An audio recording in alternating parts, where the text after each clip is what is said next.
येशूने संधी धरी, प्रभु येशूने संधी धरी, फिर मागे आल्याच पाऊली, फिर मागे आल्याच पाऊली, टाक पातके येशू जवळी, टाक पातके येशू जवळी, तोच खरा कैवारी, विचार कर अंतरी मानवा, विचार कर अंतरी मानवा, विचार कर अंतरी।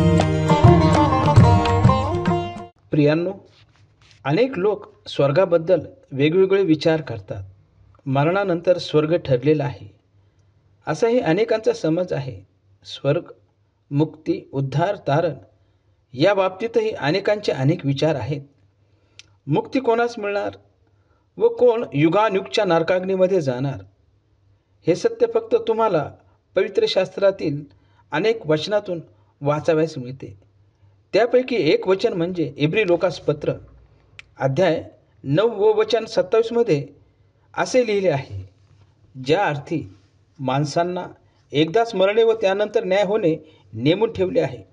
न्यायाच्या दिवशी जो कोणी दोषी ठरेल तो युगानुयुगच्या नरकाग्नीमध्ये जाणार आणि कोणीही ह्या भयंकर अशा नरकाग्नीमध्ये जाऊ नये म्हणून प्रभू येशू ख्रिस्त देव असताना मानव होऊन या जगात आला।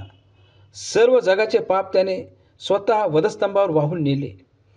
मानवाच्या पापाचे वेतन मरण हे त्याने सहन केले।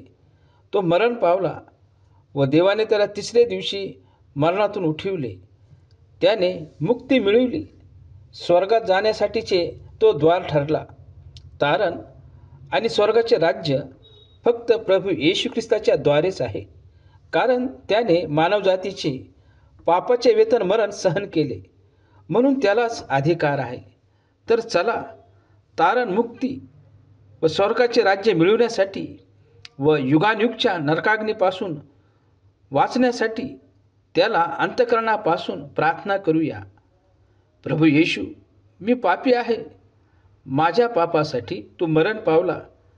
देवाने तुला मरणातून तिसरे दिवशी उठविले असा अंतःकरणात विश्वास ठेवतो व मुखाने कबूल करतो।